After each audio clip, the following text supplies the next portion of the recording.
Because if we have examples of affirmative action, many would, give an example like the woman rep. The women rep, for example, is a form of affirmative action when you say, if you're not going to elect women so let's create this seat so where you can essentially force them into the position and see the results of that. So from what we understand from what you're saying, that the North, Wajir County, continues to be ostracized, as it were. So if affirmative action is needed, what are some of those ways in which then it would change things? This is why I'll still ask you or request you to listen to that speech by the president. He really expounded, he really delved into what actions is needed for this region to feel included. Much into, he started with the road networks for the region to ease movement of people, goods and services.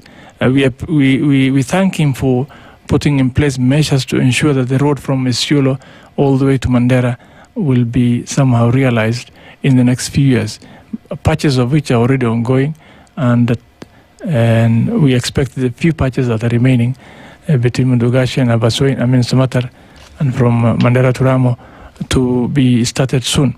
So one of which is the road network. Okay, so roads. Okay. Secondly is access to major water sources like dams. Mm-hmm.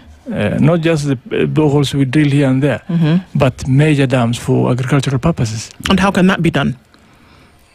We have the National Infrastructure Fund coming up probably in the next 2 to 3 months, and those are some of the things he explained will be used. Those funds will be used to have those mega dams. And one of them will be in this area. Dams that are 16-20 billion shillings, twice what the equitable share of Wajir County.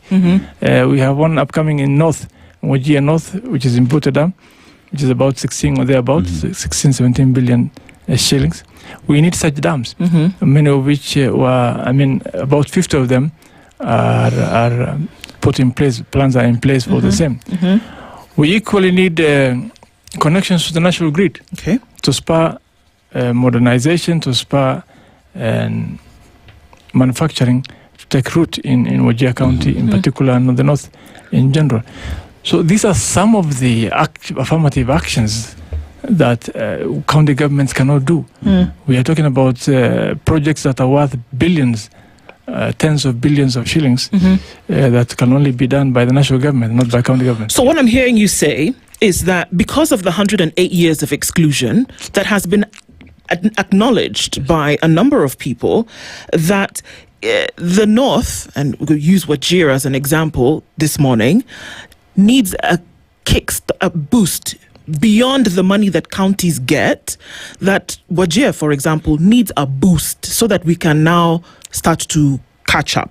So roads there needs to be a deliberate effort to make sure that the road network is up to par, that there needs to be dams that are not just boreholes, but there needs to be a connection to these big water projects so that people can have water for things like agriculture and then use in homes, and then also to be connected to the national grid so that manufacturing can actually start to take place in all of these areas.